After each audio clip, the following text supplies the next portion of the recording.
Oke, assalamualaikum warahmatullahi wabarakatuh. Saya pakai ini dulu.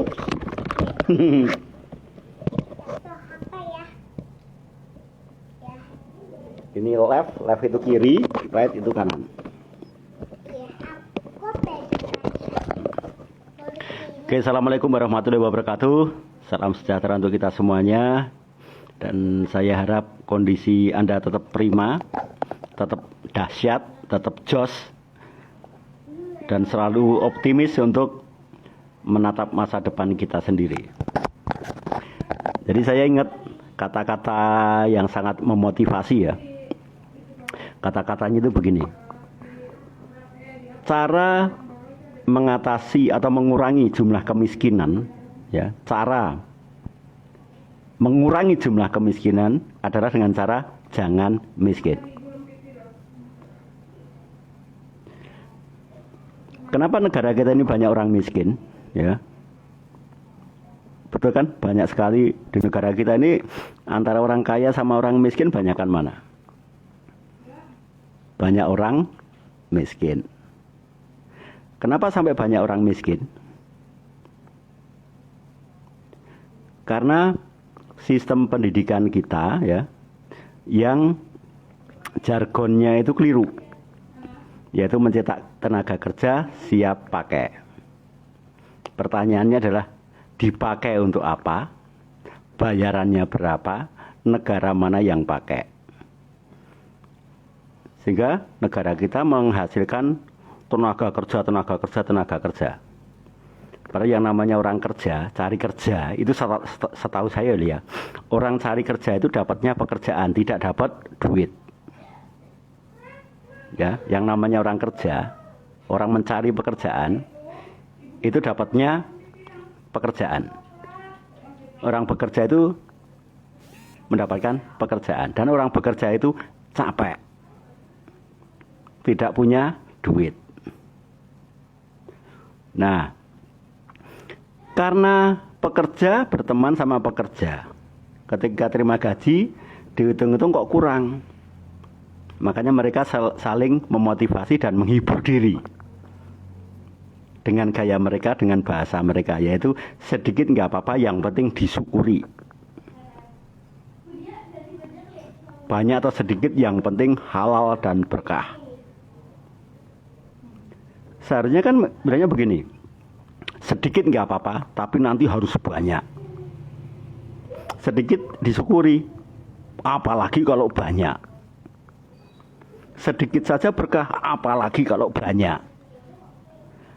Nah, kita terbiasa kumpul dengan orang-orang yang sama atau senasib.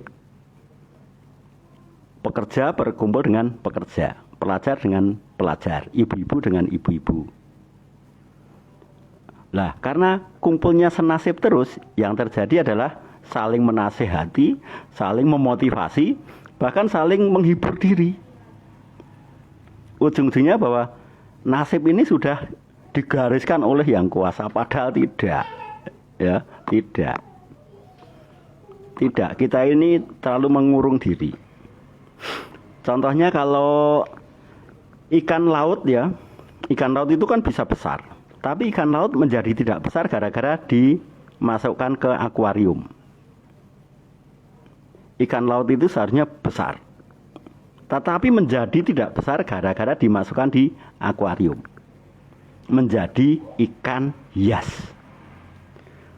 Nah, manusia ini sebetulnya bisa besar, namanya bisa besar, nama baiknya membesar, amalannya makin membesar, kemudian snowballing efeknya itu makin besar, pesonanya makin besar. Sayangnya kita memasukkan diri kita sendiri ke dalam akuarium. Jadinya apa? Kalau ikan tadi menjadi ikan hias, tapi kalau manusia menjadi manusia hias. Sayangnya kalau ikan hias itu dijual laku, kalau manusia hias itu nggak laku. Bisanya adalah bekerja di sini, kalau nggak kerasan ya pindah ke sana. Ya.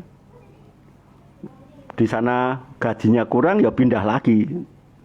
Dari PT A ke PT B, dari majikan A ke majikan B. Maunya merubah nasib ya kan. Pengennya itu merubah nasib, tetapi hanya pindah nama perusahaan atau nama bos atau nama majikan. Atau dari jualan bakso ke jualan soto atau ke jualan mie ayam. Ketika jualan bakso ngomongnya, waduh sepi sekali, aku mau merubah nasib. Gimana caranya? Jual mie ayam. Lah itu namanya nggak merubah nasib, karena hanya dari apa? Dari lingkup bakso ke lingkup mie ayam. Hanya dari akuarium ke akuarium. Tapi kalau kau pengen besar, dari akuarium ya pindah ke sungai, dari sungai ke danau, atau dari sungai ke muara, dari muara ke laut. Nah, itu Anda akan jadi besar sekali. Alhamdulillah kita bertemu di bisnis NASA yang menyebabkan kita nanti jadi bebas. Bebasnya itu bebas membesar. Amalannya makin banyak, asetnya makin besar, penghasilannya makin besar, harmonisasi dengan rumah tangga makin luar biasa, hubungan kita dengan anak makin berkualitas, hubungan kita dengan masyarakat makin luas. Karena kita masuk ke dunia NASA.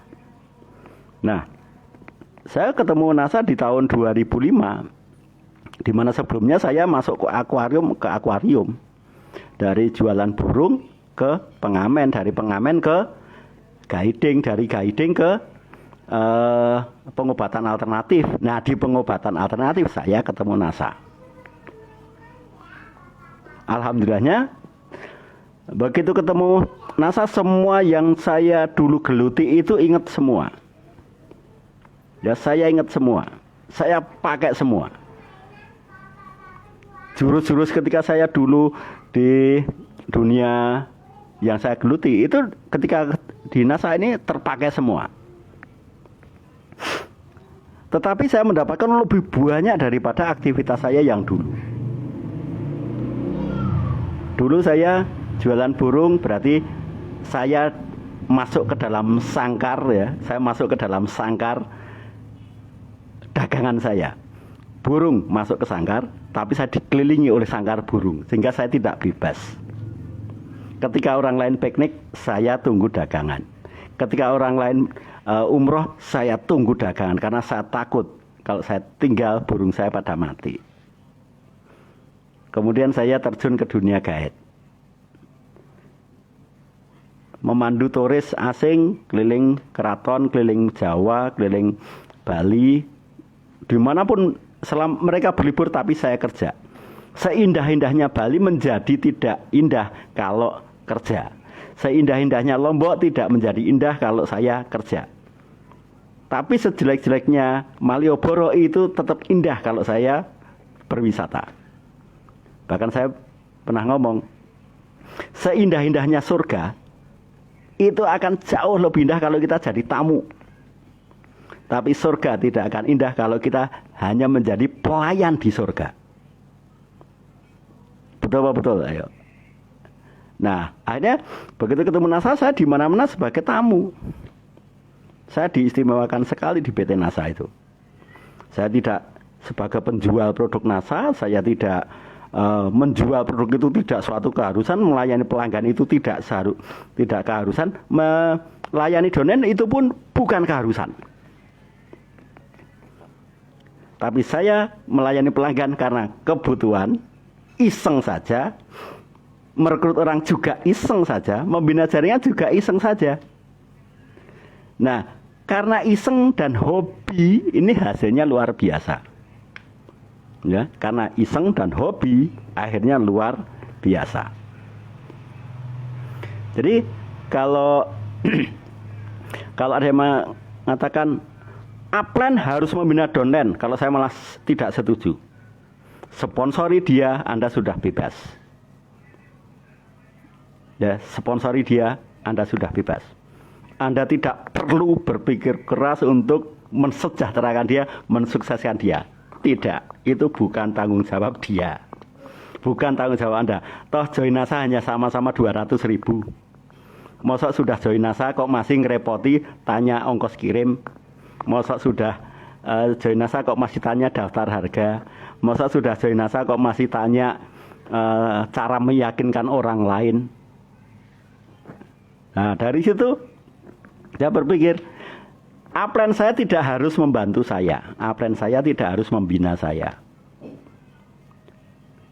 Tetapi upline saya membina saya karena merasa perlu, karena hobi. Nah, hobi upline saya punya hobi membina jaringannya. Nah, saya masuk cari upline yang hobinya membina. Kalau yang tidak hobi membina, saya nggak mau. Ya, dan saya harus praktek sehingga saya betul-betul merasakan nikmatnya proses dinasa ini. Dari manajer hanya satu minggu, ya, dari distributor ke manajer hanya 1 minggu. Itu kan enak sekali, betul kan? Karena kita bebas. Saya sebebas-bebasnya di bisnis saya ini. Kalau orang lain untuk dari distributor ke manajer butuh 5 tahun, kalau saya, salut, Anda luar biasa. Anda luar biasa konsisten dalam kondisi miskin. Lah kita ini bebas kok. Mau manajer seminggu boleh, mau 2 minggu boleh, mau sebulan boleh. Lah kok milih 2 tahun baru manajer? Kan aneh. Kalau manajer butuh waktu setahun, berarti hanya pindah dari aktivitas jualan apa menjadi jualan produk NASA. Hanya beranggotakan NASA kemudian pindah dagangan. Nah, saya nggak mau, saya kepingin bebas. Saya kepingin bebas sebebas-bebasnya. Sampai peringkat itu pun bebas. Peringkat manajer 1 minggu. 2 bulan dari manajer ke silver manager. Dari silver manager ke gold manager cukup 1 bulan. Dari gold manager ke pearl manager cukup 3 bulan. Dari pearl manager ke diamond, nggak pakai emerald saya, itu cukup waktu 5 tahun. Kenapa kok 5 tahun? Karena ternyata ketika saya harus diamond itu, ini saya pakai marketing plan lama ya. Untuk jadi diamond itu membina minimal 6 kaki. Harus ngelatih 6 orang. Padahal kebiasaan saya itu melatih 2. Kalau 2 mentok di pearl manager. Tapi kalau kepin emerald harus melatih 4. Ini kalau kepin diamond melatih 6. Nah, ternyata melatih jaringan itu saya ketemu hobi sendiri. Jadi ngomong seperti ini karena hobi. Saya tuh hobinya ngomong. Ngomong yang menghasilkan omset dan aset. Aset menghasilkan omset, omset menghasilkan royalti. Dan ternyata hasilnya lebih banyak daripada sekedar jualan dapatkan laba eceran. Penghasilan saya alhamdulillah sudah di atasnya gaji pokok Presiden RI. Karena gaji pokok presiden itu ada gaji pokok, ada tunjangan. Dan itu gaji pokoknya Presiden RI itu 36 juta. Saya 39, berarti saya di atasnya presiden secara gaji pokok. Tapi apakah saya sesibuk presiden? Oh tidak. Ya tidak. Saya cukup cari 5 orang saja. Saya cukup ketemu 5 orang, ngobrol dengan 5 orang, komitmen dengan 5 orang. Tidak butuh 5 menteri, hanya 5 orang yang komitmen. Tidak peduli ibu-ibu, tidak peduli bapak-bapak, tidak peduli fakir atau miskin. Selama dia berkomitmen, saya bisa punya penghasilan seperti layaknya Presiden RI. Nah, di bisnis ini bebas, ya, bebas, tidak ada yang nyuruh, tidak ada keharusan. Tidak ada keharusan mau membina donen silahkan, nggak dibina ya terserah kan gitu. Tapi karena ada kebebasan ini, maka saya punya kreativitas yang sangat tinggi. Karena saya menaruh harapan besar di bisnis NASA ini dan saya merasa perlu meningkatkan kualitas saya setara dengan presiden. Maka saya baca buku ini.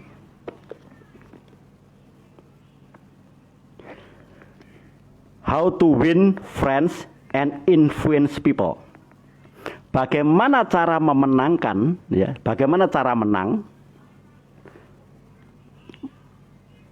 bagaimana cara memenangkan pertemanan dan mempengaruhi orang lain.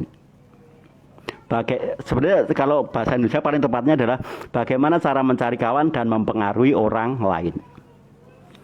Ini buku yang saya beli, ini yang ke-25.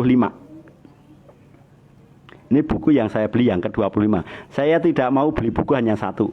Satu judul minimal saya beli 8. Tapi buku ini istimewa, saya beli yang ke-25. Kemudian NASA ini adalah suatu industri yang berbeda dengan jualan burung saya dulu.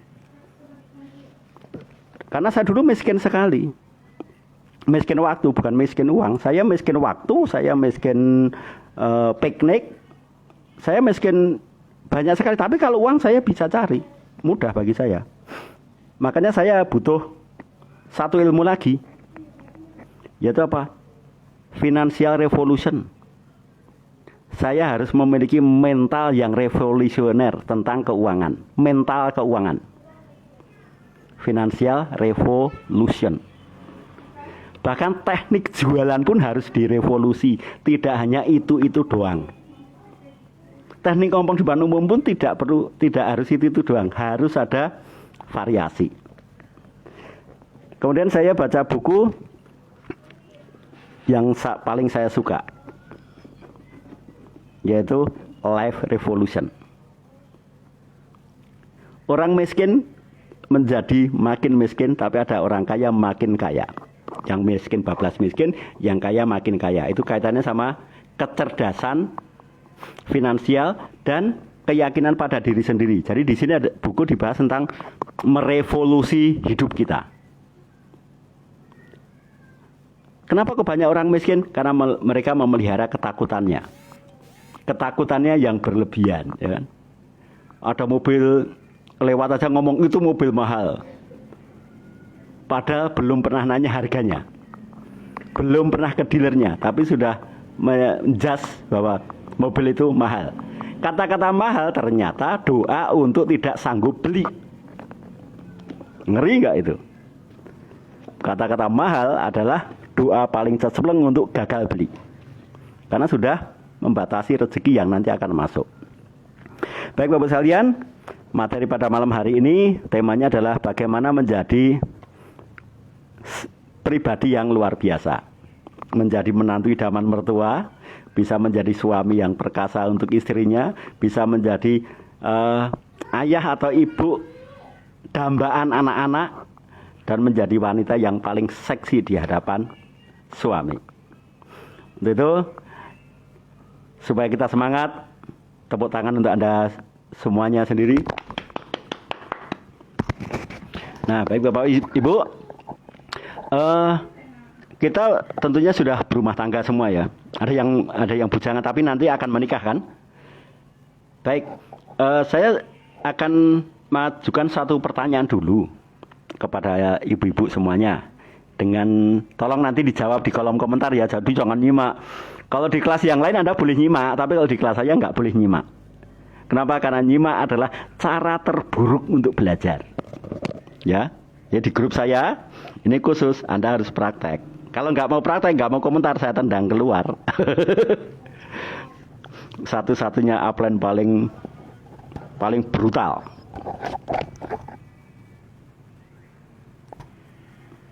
Nah, sebelum saya mulai, tolong dijawab pertanyaan saya ini. Mengapa Anda menikah? Mengapa Anda menikah? Ya. Tolong dijawab ya.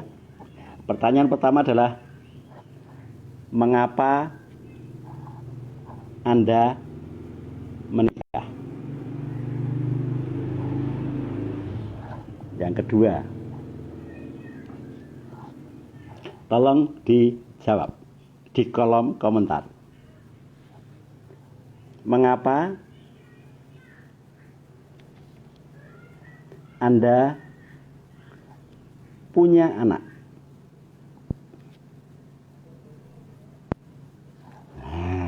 Dua ini saja dulu. Pertanyaan pertama, mengapa Anda menikah? Yang kedua, mengapa Anda punya anak?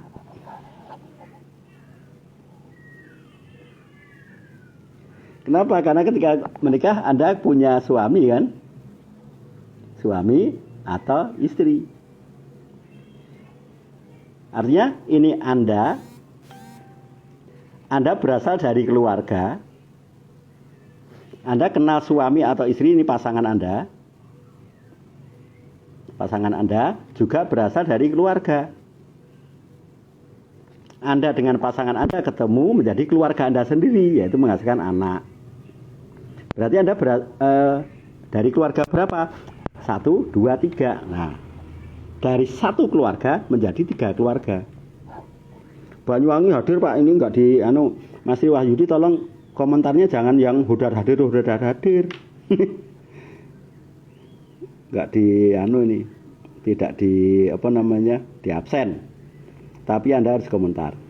Ya, silakan dijawab mengapa Anda menikah sehingga Anda punya suami atau istri. Yang kedua, mengapa Anda punya anak? Sunnah Nabi salah. Versi saya mengatakan salah. Bisa diwariskan bekal apa? Mewariskan kemiskinan? Ya. Oke. Jadi saya luruskan dulu ya. Jadi ini informasi yang yang brutal. Saya tidak kenal dengan yang lurus-lurus saja, enggak. Mengapa Anda menikah? Ya, pertanyaan pertama, mengapa Anda menikah? Itu karena Anda punya libido.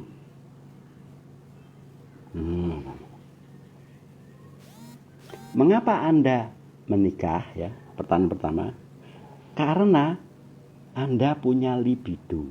Kalau tidak ada ini, Anda tidak mau menikah.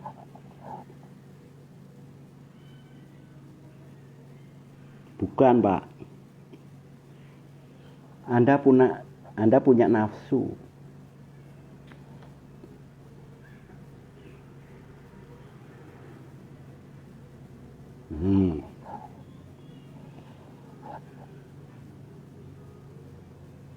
Organ Anda normal.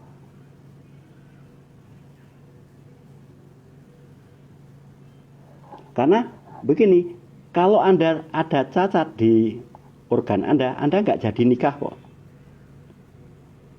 Betul kan? Misalkan lidah Anda bercabang, tangan Anda tidak ada, atau maaf, kemaluan Anda nggak ada, coba.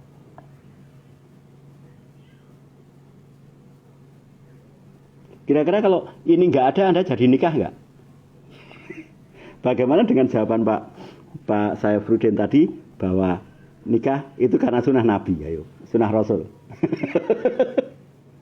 Ini dulu. Nah, sunnah Rasulnya ini dituliskan di KUA. Yang ngomong sunnah Rasul itu adalah KUA, bukan Anda. Betul apa betul?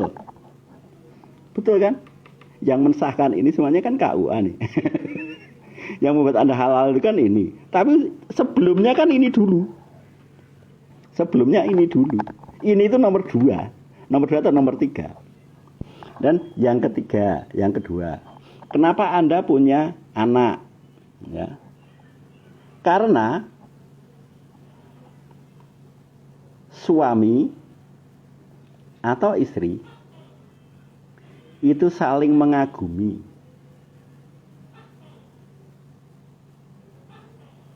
Nah, kalau saling benci nggak jadi anak ini. Menyempurnakan agama apanya? Libido, Bu.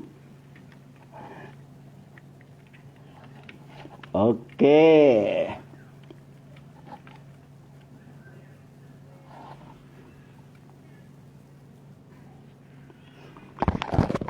Jadi kita menikah karena organ intim kita normal, karena kita punya libido.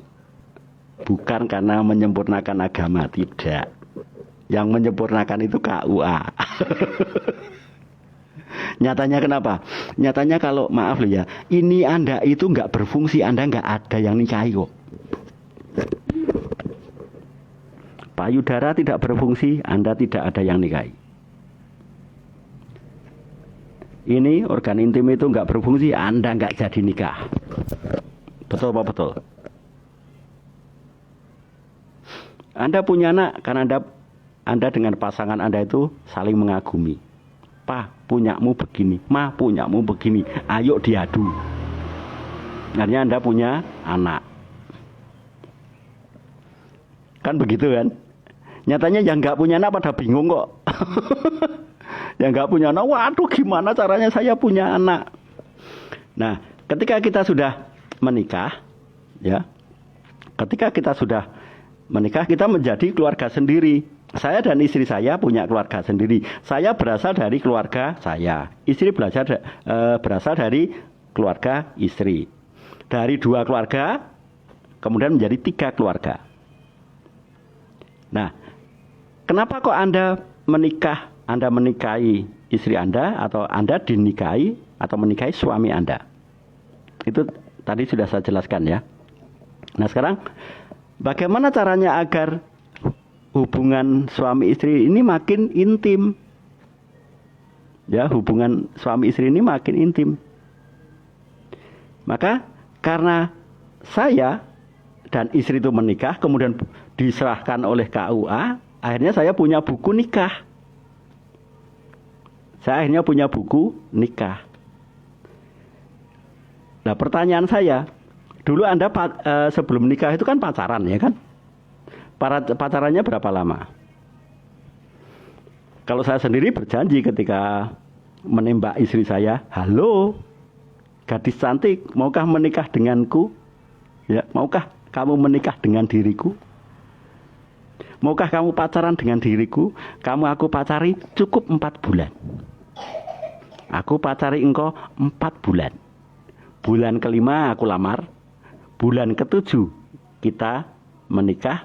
Bulan ke-8 nikah, pacarannya dilanjutin.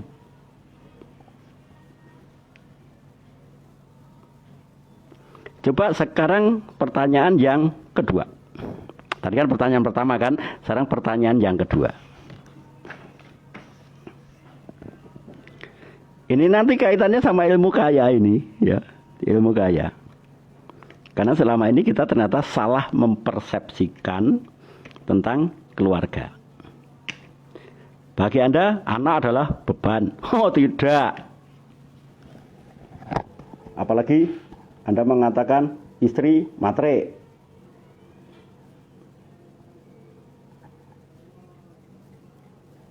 Nah, pakai kertas lagi. Pertanyaan yang kedua.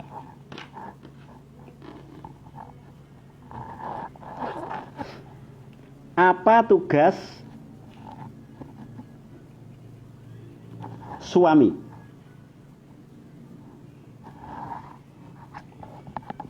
Ini pertanyaan pertama ya. Pertanyaan 1, apa tugas suami? Yang kedua, apa tugas istri?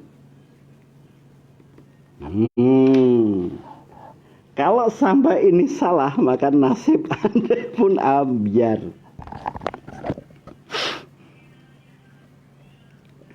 Ayo, apa tugas suami dan apa tugas istri?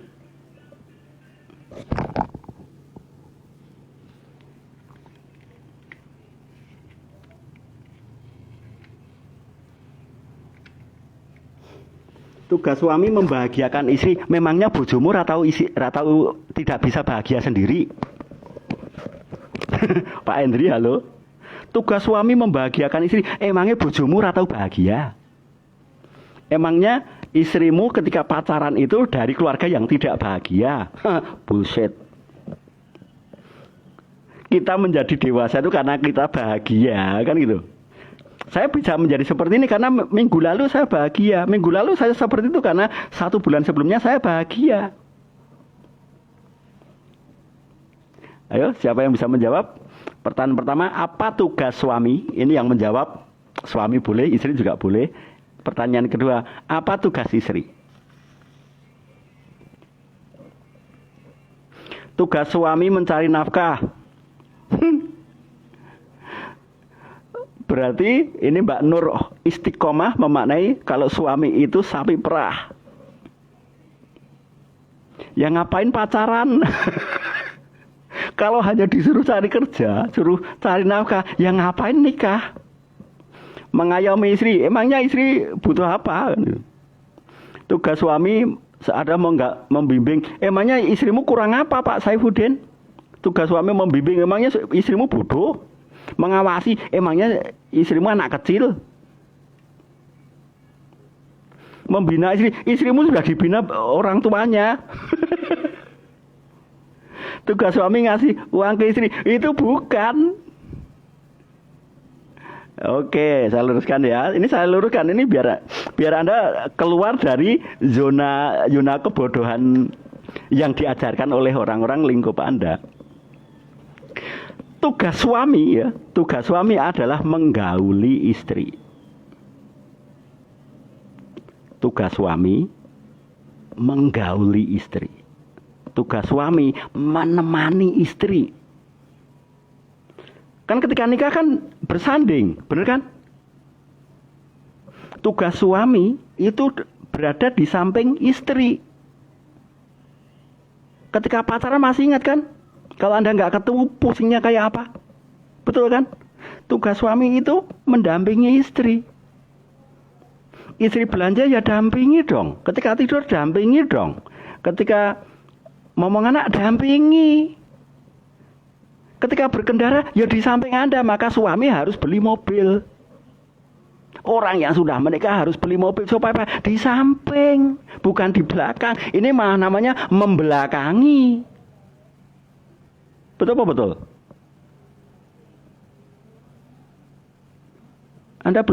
Anda menikah tapi kayaknya belum menikah deh. Karena nggak tahu ilmu ini, ilmu berumah tangga. Karena terus terang, selama Anda setelah menikah itu Anda tidak pernah baca buku nikah, betul apa betul? Saya yakin satu forum ini dari 470 orang ini yang membaca buku nikah hanya saya. Coba. Ngapain Anda nikah? Wong buku nikah tidak pernah Anda baca. Mending pacaran aja. Jadi kalau model saya adalah pacaran cukup 4 bulan. Bulan ke-5 dilamar, bulan ke-7 menikah, bulan ke-8 pacarannya dilanjutin.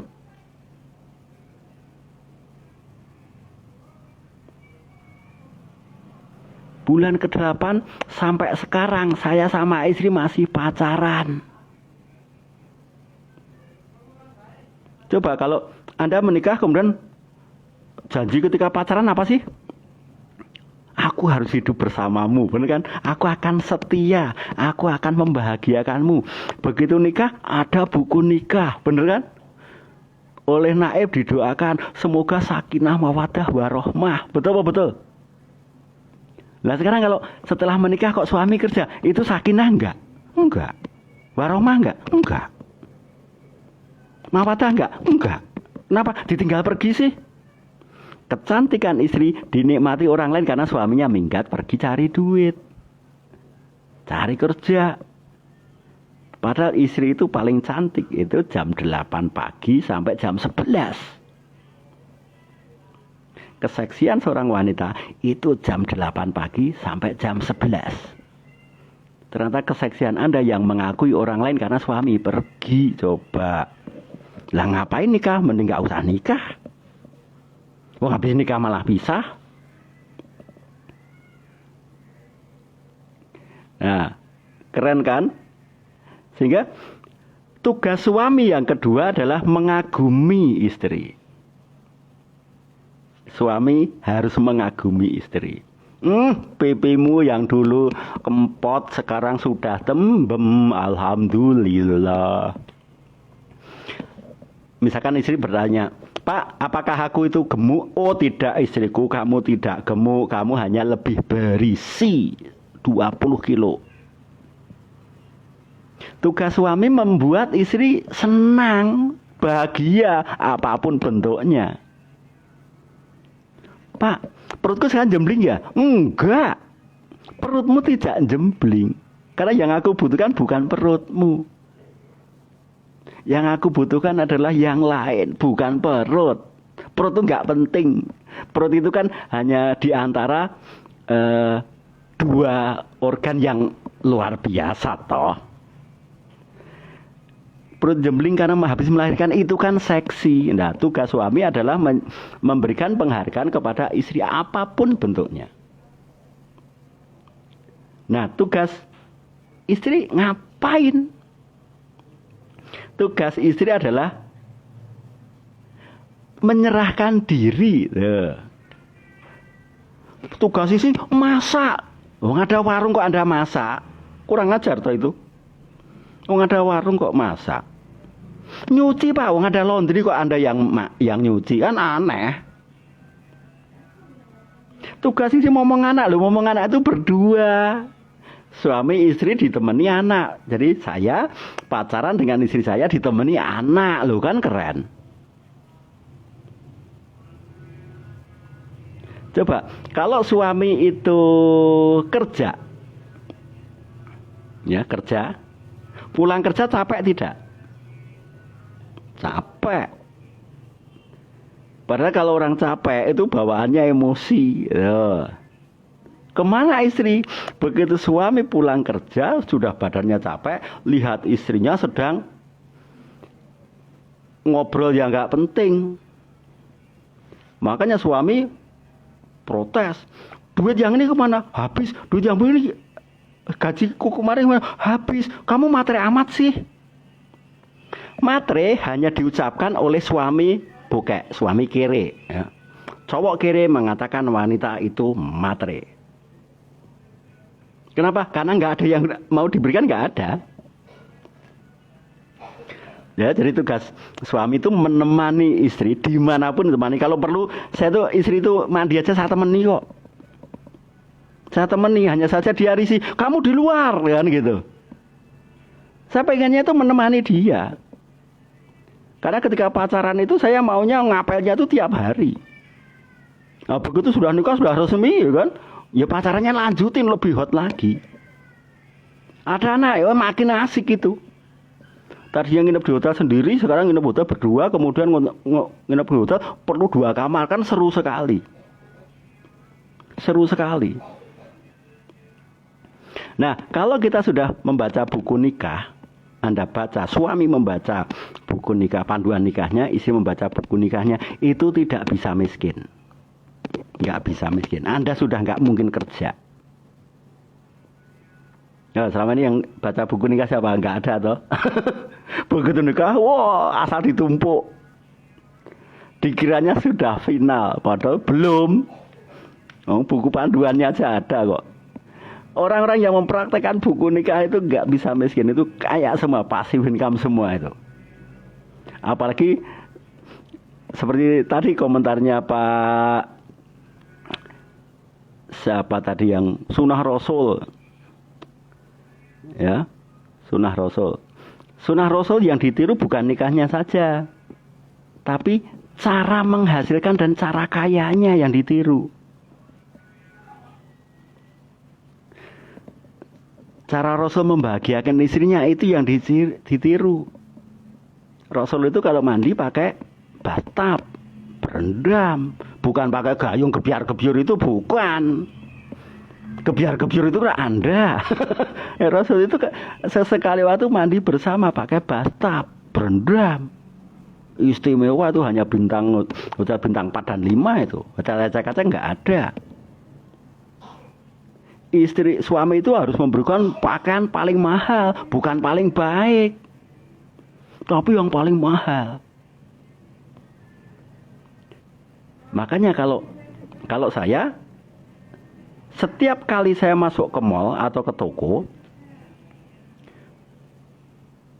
semua baju-baju yang tidak pernah diskon itu saya ambili, kemudian istri saya suruh nyoba. Bu, ini silahkan dicoba. Yang namanya harga itu saya tetel dulu, saya gunting dulu. Bu, ini silahkan dicoba. Istri saya akhirnya pakai pakaian yang saya pilihkan tadi. Begitu pakaian yang paling mahal, rasanya gimana coba? Gimana Bu rasanya? Adem, enak bener. Ini kayaknya katun berkualitas. Di pinggang juga pas, di paha juga pas. Ini loh, jahitannya kayaknya bagus sekali, nyaman sekali. Kemudian saya pilih baju paling murah. Coba Bu yang ini. Harganya tidak saya tetel, tidak saya lepas, tidak saya gunting. Begitu istri saya pakai, kok panas ya? Ya jelas ini polyester. Kok warnanya terlalu genjreng ya? Lah ya jelas ini kimiawi, bukan katun. Bu, kira-kira milih yang mana? Milih yang ini deh. Alasannya kenapa? Karena nyaman, karena enak, karena warnanya cool. Begitu dikasih istri saya kaget, hah? Baju segini 3 juta. Ingat, suami yang keren memberikan yang termahal, bukan yang paling murah. Apalagi paling baik, karena paling baik itu hanya dari sisi warna dan model, tapi bukan di bahan. Nah, sehingga saya membelikan yang paling mahal untuk istri saya. Dan saya membelikan pakaian kepada mertua itu yang harganya lebih mahal dari yang dipakai oleh istri. Maka yang membelikan ke mertua siapa? Saya.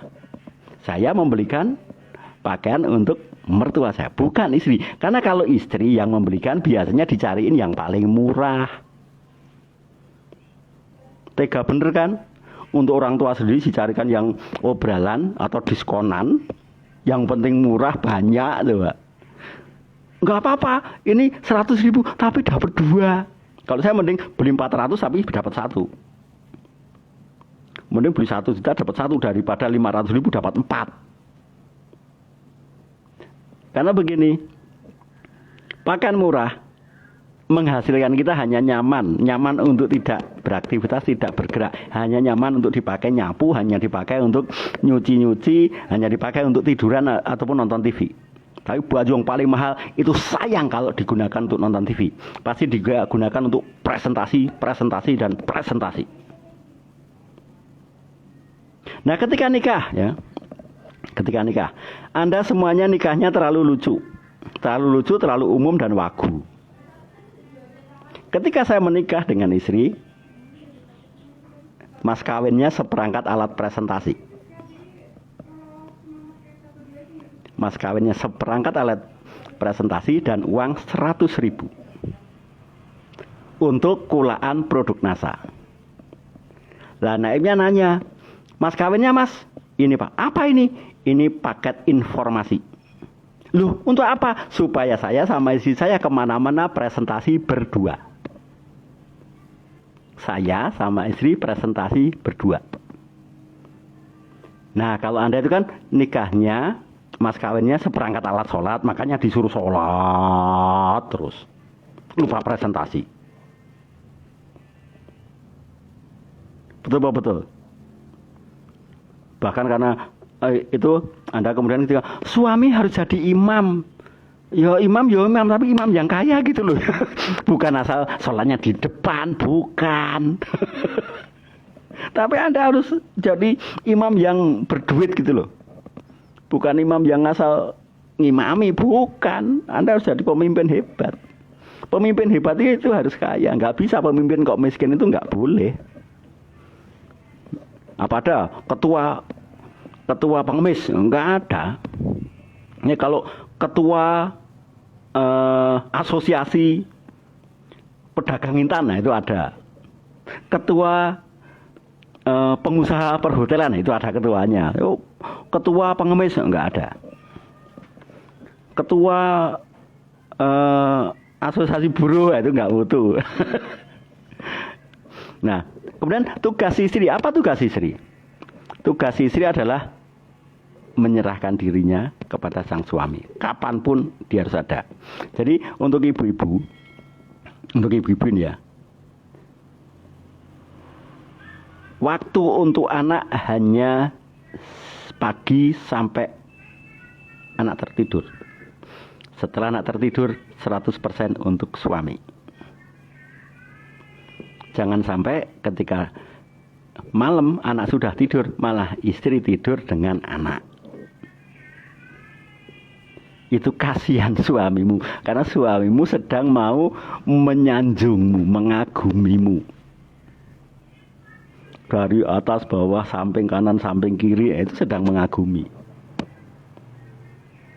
Saya siaran begini, kenapa? Karena istri saya sedang menidurkan anak. Nah, setelah anak tidur, urusan saya, kan gitu. Nah, Sehingga kalau suami tidak capek kerja, atau ketika pulang kerja itu dapat pelayanan luar biasa dari istri, biasanya suami makin kreatif. Di tempat kerja dia jadi menyenangkan, idenya luar biasa bagus. Kenapa? Ketika di rumah dia menjadi raja. Ketika keluar rumah, dia raja luar biasa. Dia bisa punya pengaruh yang besar sekali. Tetapi kalau di rumah saja tidak dapat pelayanan luar biasa dari istri, dia keluar itu ya jadi pengecut. Oh, kowe karo bojomu kalah kan gitu kan? Kowe iki rasa gaya karo bojomu kowe kalah. Karena tidak ada pengusaha besar kok sama istrinya kalah, itu nggak ada. Semua pengusaha itu sama istrinya itu tidak kalah, tapi juga tidak menang, karena memang tidak saling mengalahkan, tapi saling melengkapi. Nah, saya baca buku nikah, makanya saya canggih sekali. Dan saya baca tiap minggu, saya baca sampai sekarang. Maka saya ketika jadi pengusaha, wah saya pengusaha yang Islami, ya panduannya Pak buku nikah. Saya presentasinya juga pakai itu. Nah, sekarang ketika suami itu sudah mulai menyanjung istri, mengagumi istri, menemani istri, sholat ditemani, ke mall ditemani, ya kan? Kemana-mana ditemani, ke tempat mertua ditemani. Saya tuh kalau tanya istri, Bu, mau pulang ke Subang, kapan? Tanggal sekian. Oke, di sana berapa lama? Seminggu. Jangan seminggu, 2 minggu. Pulang ke rumah, orang tuanya pun saya temani. Ngantar anak sekolah, ya saya sama istri saya nemeni istri saya mengantar anak saya sekolah. Yang ngantar siapa? Istri saya ngapain? Nemenin. Loh. Kenapa bisa seperti itu? Karena ketika kami nikah, itu ijab kabulnya itu pakai paket info. Mas kawinnya apa mas? Seperangkat alat presentasi pak. Loh, biar apa? Biar saya sama istri selalu kerja sama. Terus uang 100.000 ini untuk modal pak. Dari modal 100.000 ini kami bisa apa saja. Sekarang mau beli alat sholat 1 toko pun bisa. Mau beli 3 toko pun bisa. Akhirnya menjadi apa? Ya betul-betul terjadi. Dan saya menikah sama istri saya itu untuk mengajak dia kaya dan bahagia.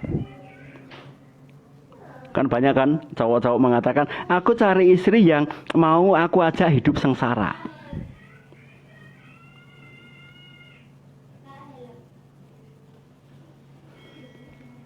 Saya belum berisi ya segera, ngapain dipelihara itu titit.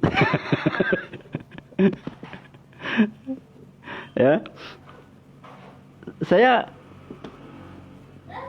ini mas Baudin mesake menwas urung nikah mesake. Nah, ketika saya menikah, saya di bisnis maka saya kemana-mana dengan istri, sehingga berapapun penghasilan saya itu milik istri. Suami singkatan dari semua uang adalah milik istri. Itu saya praktekkan. Karena kalau uang itu ada di suami, berapapun yang ada itu habis. Tapi kalau berapapun sedikitnya uang itu di tangan istri, pasti ada sisa. Contohnya suatu ketika saya pernah ngetes istri saya. Dalam 1 bulan hanya saya kasih 800.000. Padahal anak sudah 1. Tapi hebatnya istri saya itu masih saja ada sisa. 800.000 di tahun 2020 masih ada sisa. Edan enggak? Apa sisanya? Masih sisa garam. Masih sisa garam, masih sisa minyak jelantah, lo kan sisa. Masih ada sisa sabun colek lo. Masa ada sisa bawang merah 1 loh. Ada sisa. Tapi kalau duit itu 800.000 saya pegang, itu habis dalam waktu 3 hari. Nah, untuk Mas Misbahudin yang belum punya istri ya, carilah istri yang cantik. Tidak usah cari yang Islami, tidak usah cari yang akhlaknya bagus. Tidak perlu cari istri yang solehah, nggak perlu. Carilah yang cantik. Karena kalau cantik ya, Anda ajak presentasi dia pede. Tapi kalau dia solehah dan tidak cantik, Anda ajak presentasi dia malah mikir. Saya cari istri cantik supaya Pak diajak presentasi itu luar biasa gitu loh. Tapi kalau saya cari yang aneh-aneh, yang tidak cantik, saya tuh ngajak dia aja nggak pede kok. Gimana nggak cantik? Sebaik apapun kalau nggak cantik itu saya nggak mau. Kenapa? Karena diajak presentasi nggak mau, di foto juga jelek, diajak follow up ke rumah donen juga minderan gitu. Dan semua wanita itu cantik, ya kan? Semua wanita itu cantik. Tergantung suaminya bisa menyanjung atau tidak. Kalau suami bisa menyanjung, mendadak istri itu cantik kok. Mendadak istri itu seksi, mendadak wanita itu cantik dan seksi. Nah, sering-sering disanjung. Kalau Anda suami, Anda sering-sering menyanjung istrimu. Bu, wah luar biasa, lehermu bagus sekali. Lebih bagus daripada jerapah deh. Bu, kakimu nih, wah dulu ketika masih gadis kan kecil banget. Begitu sekarang meskipun gede tapi bentuknya indah. Sesuatu yang disanjung itu makin membaik. Semakin disanjung semakin membaik. Semakin disanjung semakin membaik. Kan katanya kalau disyukuri itu akan ditambah, benar kan? Bu, sebelah sininya ini makin luar biasa. Makin lama kok aku makin cinta. Istri juga begitu. Begitu anak tidur langsung sanjung suami. Pak, aku kepengen merasakan sensasi yang berbeda.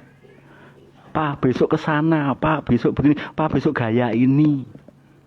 Dan harmonisasi ini harus dilihat oleh anak. Misalkan ya, ini saya lihat banyak contoh. Ketika suami istri itu bertengkar, ya, suami bertengkar dengan istri. Kemudian suami pergi, istri di rumah.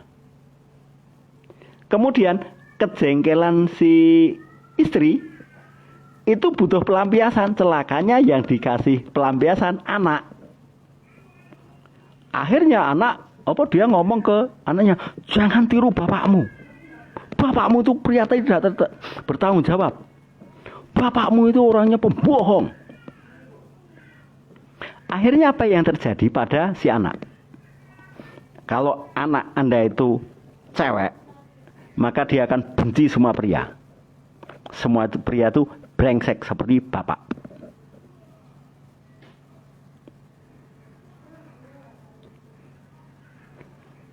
Kalau bertengkar, ya, saya sama istri sering pernah bertengkar sih. Kalau bertengkar itu hanya 2 menit, paling lama 3 menit. Setelah saling memaafkan selesai. Dan kalau bertengkar jangan di rumah. Kenapa? Karena kalau di rumah Anda banting piring, Anda nggak mikir. Coba bertengkarnya di rumah makan. Kalau banting piring Anda bayar, wong kena denda.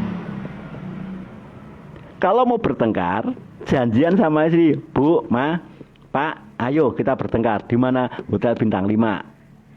Kalau banting piring Anda kena 5 juta.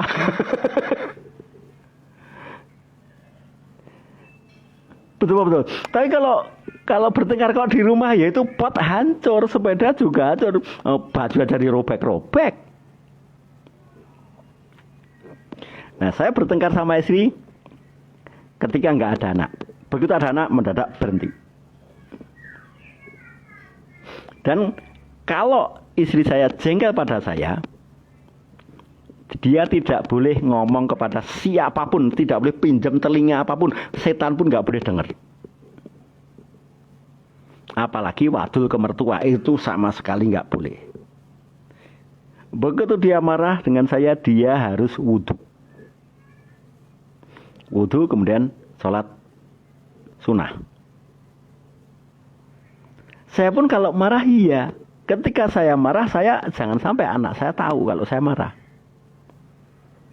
Saya langsung ambil sarung, langsung lari ke musola dan sholat di sana. Jadi marahnya di musola. Pulang-pulang itu sudah gak bisa marah lagi. Kenapa? 2 rakaat sudah baca 2 Al-Fatihah kok. Sudah baca takbiratul ihram kok. Masa masih bisa marah? Sudah gak bisa marah. Orang marah kalau wudhu itu hilang kok. Apalagi kalau orang lain, saya ngamati cara bertengkar orang lain. Jangan tiru bapakmu. Bapakmu itu kurang ajar, tidak tanggung jawab. Akhirnya anak benci pada bapaknya. Pertanyaan saya, yang akan mati Anda dulu po suami Anda?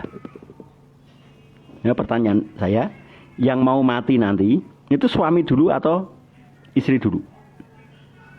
Karena omongan istri sudah meracuni anak agar membenci bapaknya. Ya kalau yang mati suaminya dulu, it's okay. Tapi kalau yang mati istrinya dulu, sudah piatu, ketemu bapaknya, sudah dicekoi masa lalu.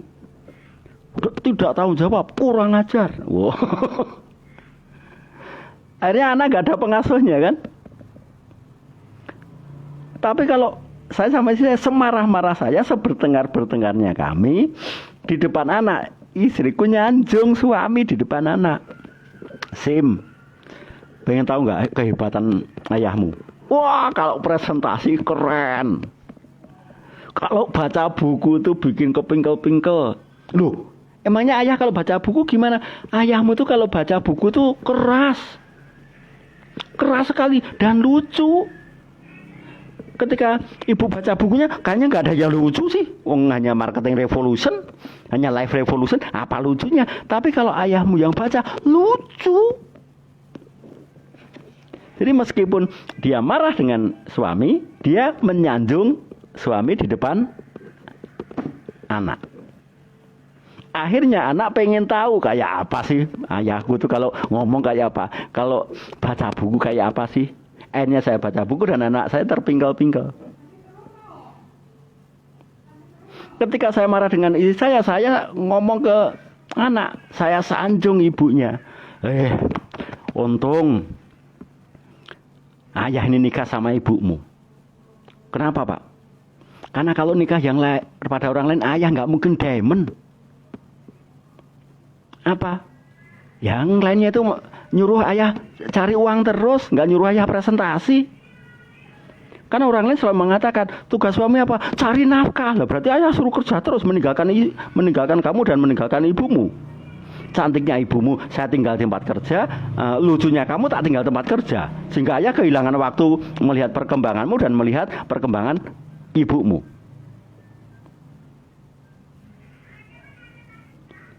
Akhirnya anak saya punya figur, oh ibuku keren. Anak saya juga punya figur, oh bapakku keren. Karena bapaknya disanjung ibu, ibunya disanjung bapaknya di depan dia.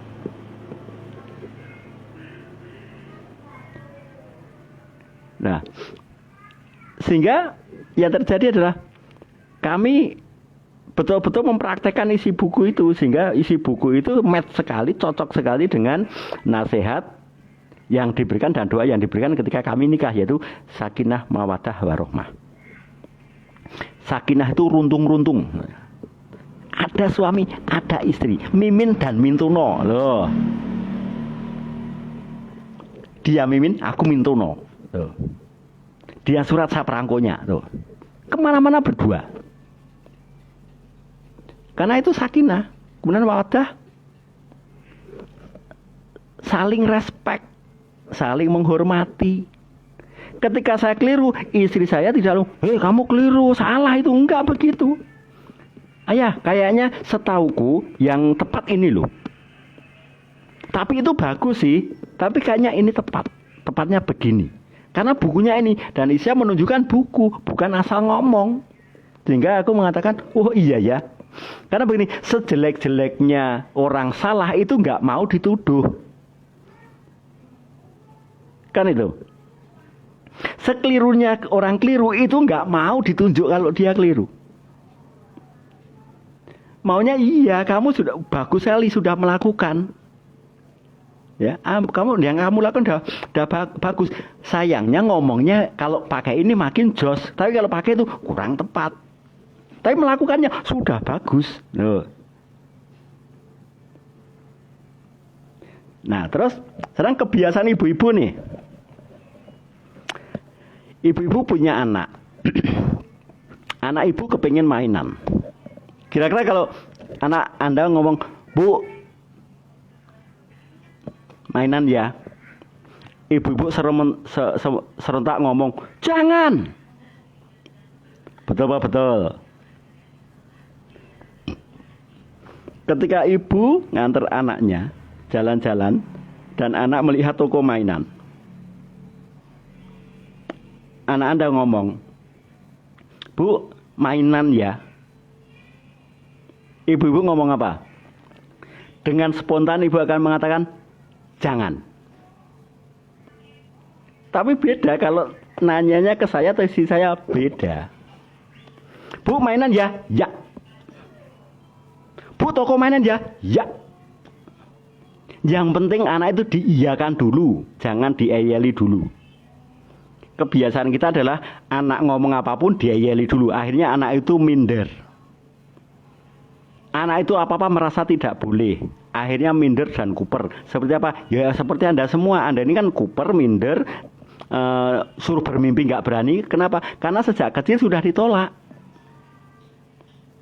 Anda sejak kecil sudah ditolak, pengen mainan ditolak. Kemudian ketika Anda punya anak, Anda pun praktek menghakimi. Anda butuh pelampiasan. Aku kemarin apa-apa sama bapak ibuku nggak boleh, aku balas ke anakku. Anak minta apa? Tidak. Anak minta apa? Jangan. Tapi kalau model saya berbeda, model saya sama istri saya berbeda. "Bu, ayah, toko mainan." "Oh, silahkan masuk." Karena begini, anak ini ke toko mainan hanya pengen masuk dan pegang, bukan beli loh.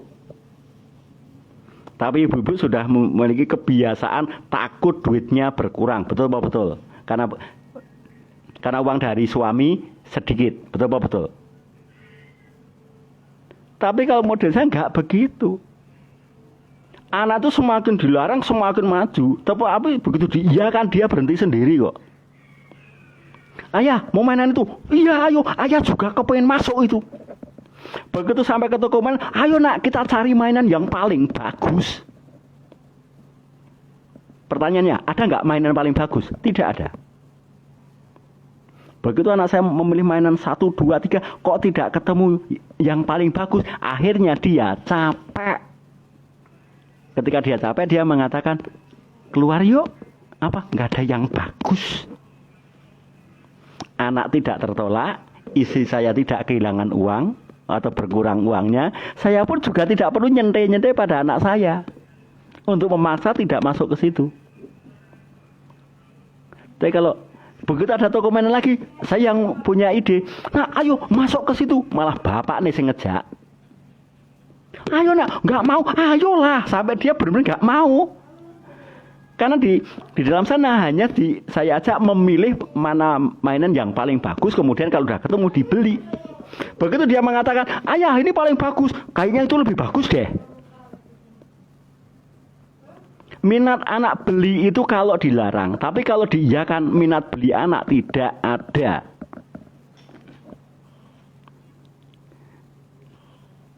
Tapi kalau semakin Anda larang, anak itu semakin beli. Semakin dilarang semakin beli. Karena otak manusia itu fungsinya salah satunya ya, salah satu fungsi otak manusia adalah ngeyel.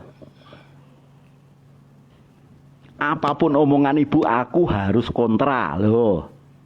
Apapun larangan ibu harus aku langgar.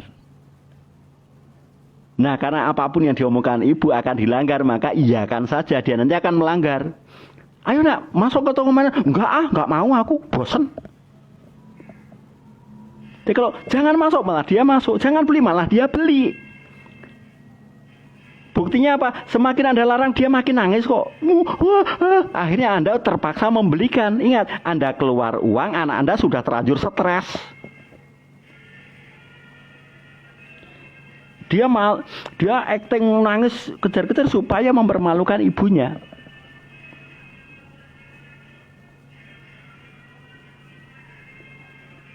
Coba. Sekarang di grup ini pun saya anjurkan untuk latihan nulis. Nggak ada yang nulis kok. Tapi begitu dilarang komentar, nanti yang komentar malah banyak. Karena otak manusia ini salah satu fungsinya adalah menentang. Alhamdulillahnya saya sudah baca buku ini. Ini saya sudah hatam. Ini sudah hatam saya. Di buku ini pun saya mempraktekkan untuk ngomong sama mertua kok. Contohnya ya, saya kepengen menjalankan bisnis NASA. Apakah perlu saya memberitahu istri saya kalau saya menemukan bisnis bagus? Tidak. Saya tidak perlu ngomong ke dia. Tapi tujuan saya adalah dia tahu sendiri.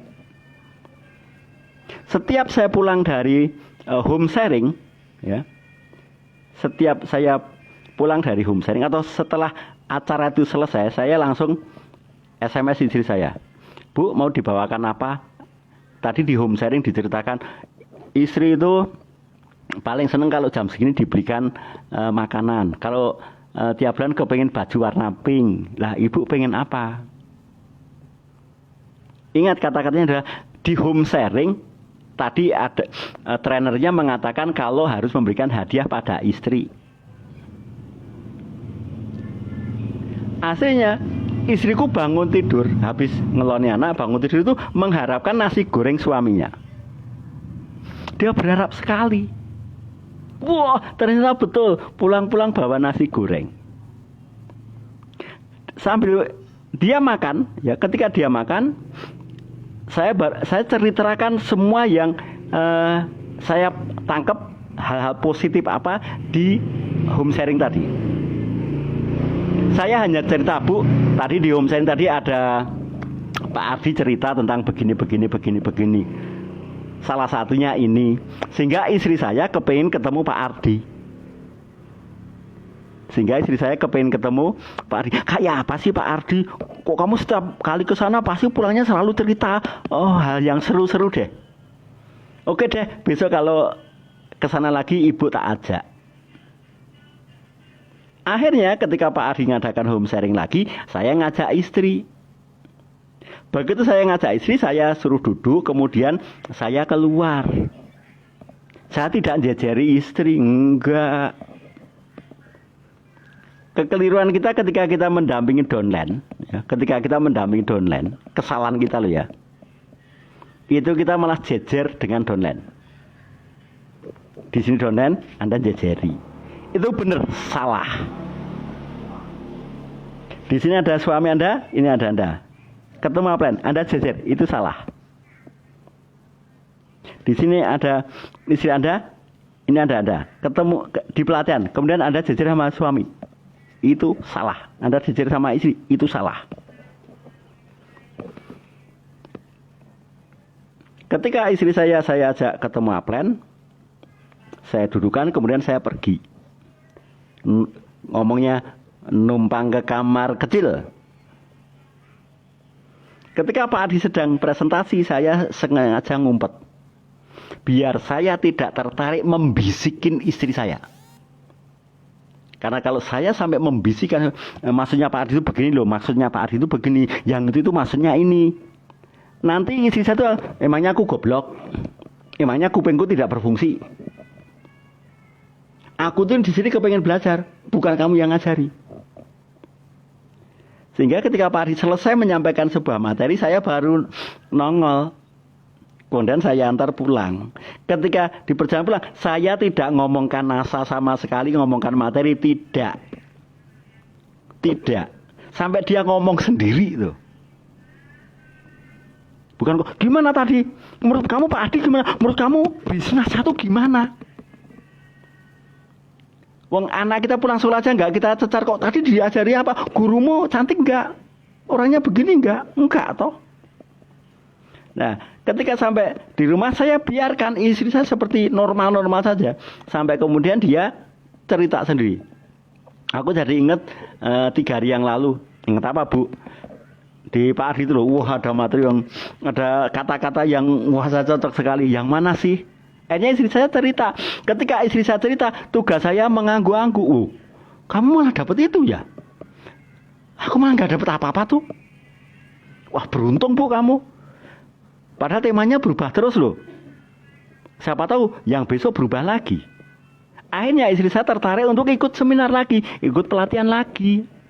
Tapi kalau saya di samping istri saya mencoba untuk menerjemahkan apa yang dimaksud Pak Ardi. Sehingga telinga istri saya malah hang.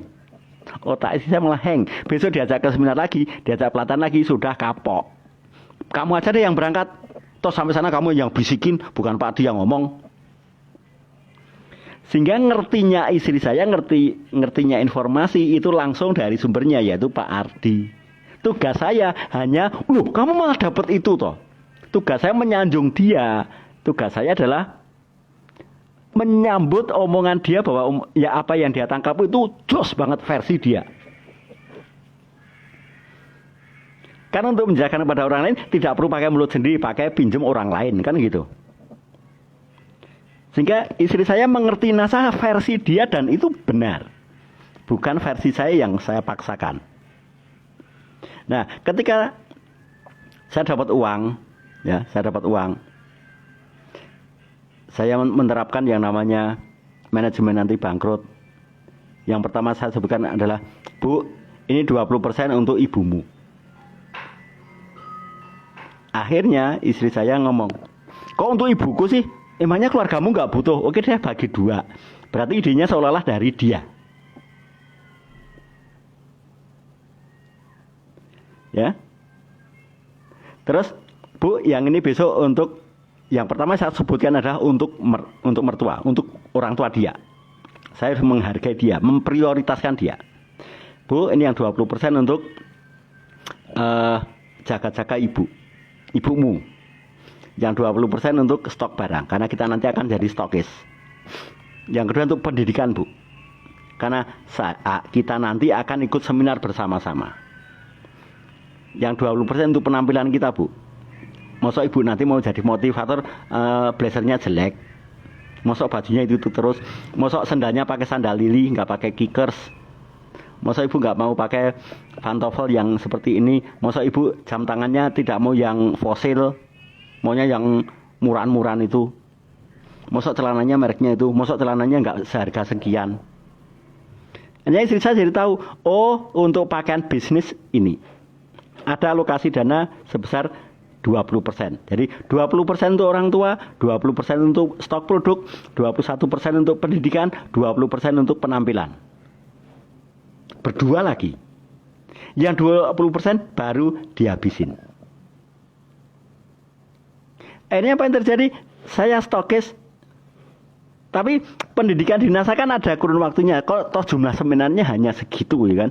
Paling hanya 10 seminar. Masing-masing seminar katakanlah 100.000 kalikan 10 berarti hanya 1 juta. Untuk beli buku paling hanya 2 juta. Tapi kita sudah memiliki kebiasaan menabung. Kita sudah memiliki kebiasaan mengalokasikan 20%. Sehingga nanti bisa dipakai di kegiatan yang lain. Hanya saya baca buku, istri saya baca buku.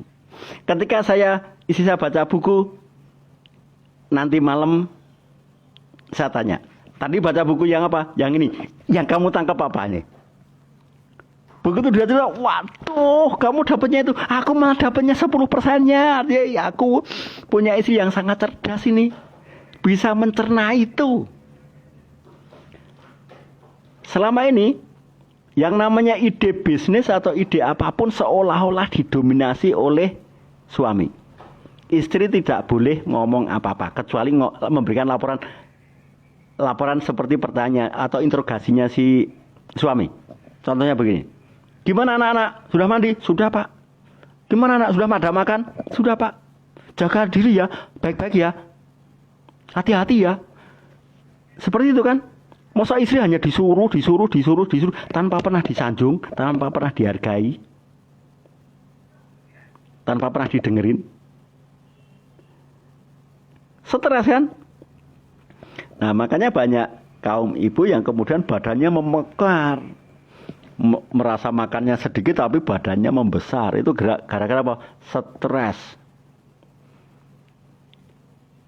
mempelajari segala sesuatu, ketika mau cerita ke suami malah nggak percaya. Alah, kamu taunya apa?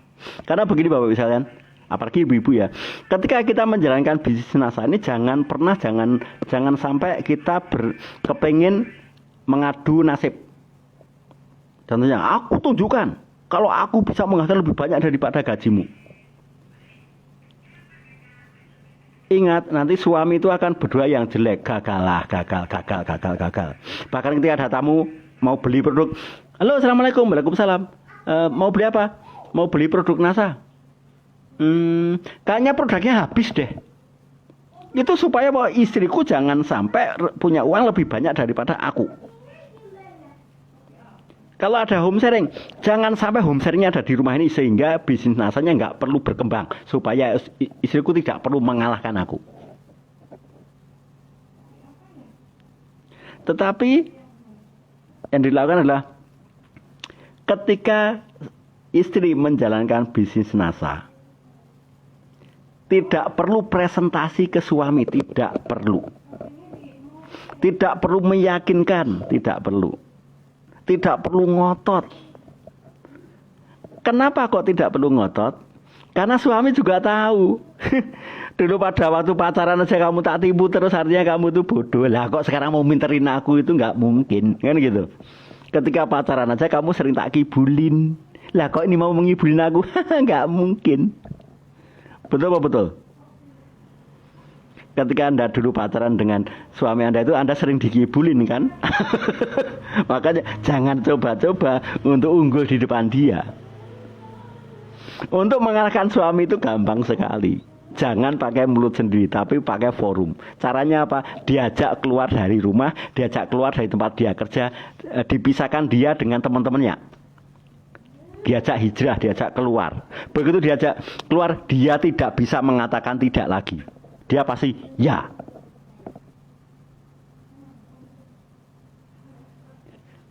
Sehingga peran Aplen penting. Ajak suami atau istri untuk ketemu Aplen. Biar Aplen yang ngomong. Ngomongnya banyak orang. Kalau banyak orang, suami itu nggak bisa ngeyel. Tapi kalau satu orang sehebat apapun Aplen Anda, tetap dia yeli. Apalagi di rumah dia sendiri. Yang namanya anjing saja itu berani gonggong kalau di kandang sendiri kok. Di luar kamu sudah tidak bisa gonggong. Adanya seperti anjing ketakutan. Kucing saja itu menggeram sangar itu kalau di kandang sendiri. Kalau di luar lingkup dia sudah penakut.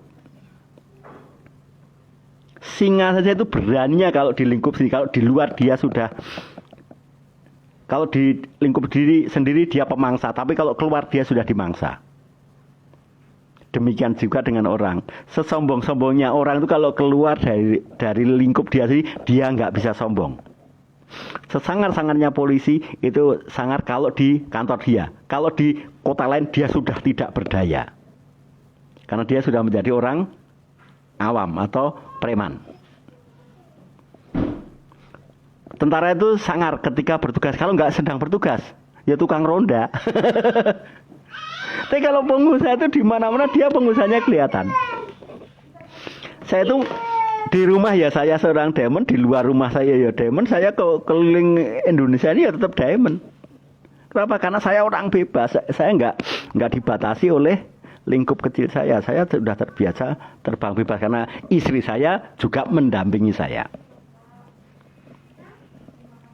Nah, kalau suami sudah bisa menghargai istri, istri menghargai suami. Suami memprioritaskan keluarga istri, istri pun demikian juga. Itu rezeki kayak bukan hanya semoga lagi, tapi sudah kita dipaksa terima itu. Kita dipaksa terima. Kepengen diamond itu, pengen diamond aja Anda nanti akan dikasih double diamond kok. Kepengen stokes saja Anda akan dikasih peringkat diamond kok. Karena kita sudah menjadi keluarga sakinah mawaddah warahmah. Dan kalau hubungan suami istri ini saling mengedifikasi, anak itu nggak perlu diperintah, dia nurut sendiri kok.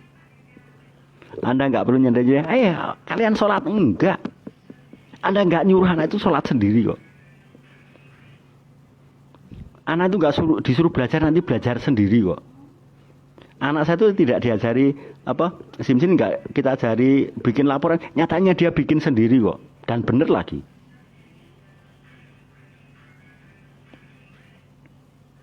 Ingat ya, kita menikah untuk bahagia dan kaya. Kita menikah bukan untuk memperpanjang sengsara.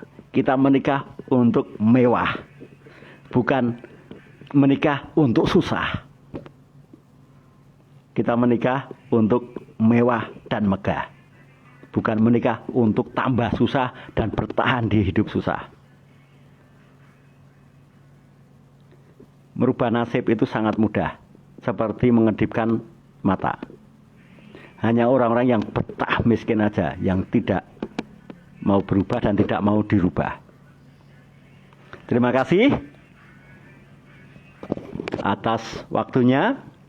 Ini saya harus membaca satu persatu komentar-komentar yang masuk. Pak Saifuddin, untuk dukungan full pasangan kita sangat sederhana, yaitu sanjung. Tepat sekali Pak. Dengan disanjung, singa ganas saja menjadi jinak. Kemudian Bu Deni Prayogo, karena menentang itu mengasihkan. Nah betul, yang namanya menentang itu keasikan sendiri. Maka di politik ada oposisi, ya kan? Pak Mas Misbahudin, betul Pak, karena dilarang beli mainan pasti nangis Pak. Nangisnya bukan karena, tapi hanya kepengen mempermalukan. Karena otak manusia itu hobinya ngeyel, ya kan? Ini Bu Nur Istiqomah, pasangan suami istri yang keren bikin saya iri saja Pak. Loh memang Anda bisa kok. Anda bisa. Anda itu bisa. Silakan baca buku nikah Bu Nur Istiqomah.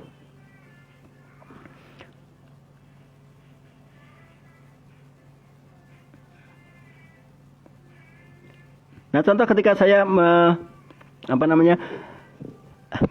baik dengan istri, dengan edifikasi yang saya geluti di bisnis saya ini, hanya istri saya itu mengedifikasi saya. Ketika saya pulang ke Subang, ke tempat mertua, di depan mertua, di depan bapak ibu mertua saya selalu cerita tentang istri saya. Misalkan orang tua tanya, gimana Ndu? Kabarnya di Jogja? Wah Pak, gara-gara saya punya istri Iis, saya tuh cari uang jadi mudah. Gara-gara saya menikah dengan Iis, guru-guru saya itu, guru-guru bisnis saya itu ngajari saya jadi mudah. Beda kan dengan Anda. Gimana kabarnya Ndu? Sehat, alhamdulillah baik. Anda tidak ada penghargaan di setiap jawaban Anda. Tidak ada penghargaan terhadap pasangan Anda. Apalagi di depan mertua, kan gitu. Kemudian kakak ipar saya.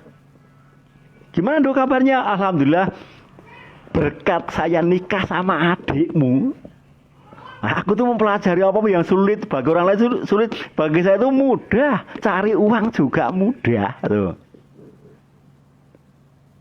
Bagaimana kabarnya hari ini? Alhamdulillah, berkat aku menikah sama adikmu, daganganku laris. Loh, keren bukan keren? Demikian juga ketika keluarga saya nanya kepada istri saya, Tante Is, gimana kabarnya anak-anak? Wah, berkat aku nikah sama pamanmu, Mas Indu, anak-anakku sehat. Coba.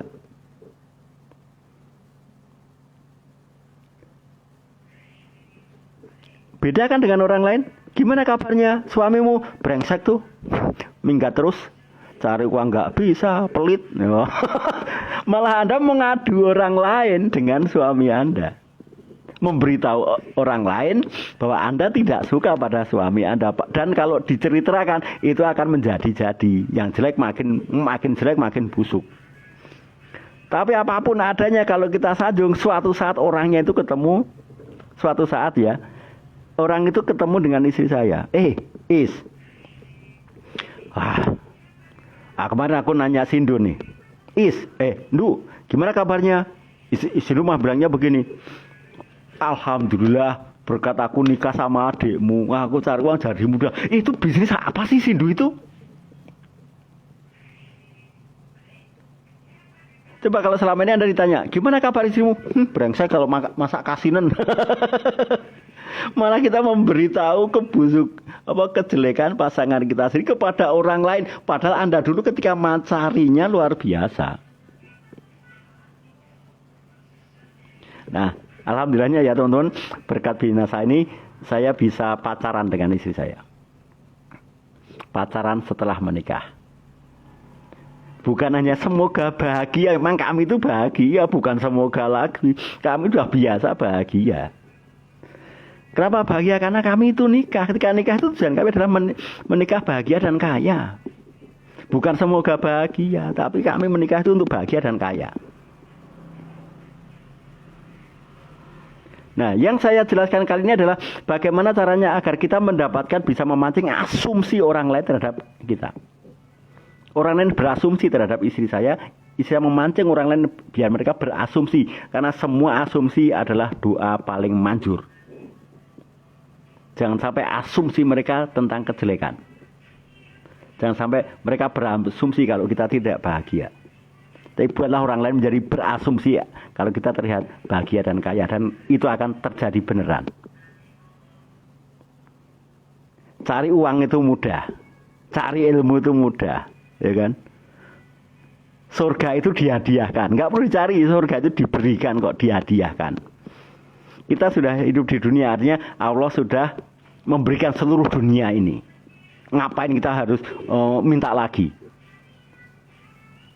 Kita sudah dikasih semua kemudahan. Ngapain kita minta kemudahan lagi? Wong sudah mudah kok. Kita dilahirkan di dunia untuk dunia kok. Jangan lebih. Sudah dilahirkan dunia, kok minta dunia aja nggak berani. Oke, karena ini sudah jam 22:58 atau 2 menit lagi selesai. Saya ucapkan terima kasih atas waktunya. Terima kasih juga atas pulsanya, kuotanya. Dan terima kasih untuk teman-teman yang sudah berkomentar. Karena komentar Anda ini akan tersimpan di grup ini dan akan terus dilihat oleh jaringan Anda. Semakin kualitas Anda semakin bagus, jaringan Anda semakin bagus, dan mereka akan termotivasi, mereka akan respect bahwa mereka punya upline yang sangat bagus. Tapi kalau Anda nyimak, domain Anda tidak tahu kualitas upline-nya. Jangan salahkan saya kalau jaringan Anda kecewa punya upline seperti Anda yang hanya nyimak. Terima kasih. Demikian dari saya. Kalau ada salah saya mohon maaf. Dan insya Allah besok saya bahas lagi yang lebih detail lagi, yang lebih akurat lagi. Ya. Jangan kapok untuk ketemu saya. Terima kasih. Wassalamualaikum warahmatullahi wabarakatuh dan go Crown Diamond.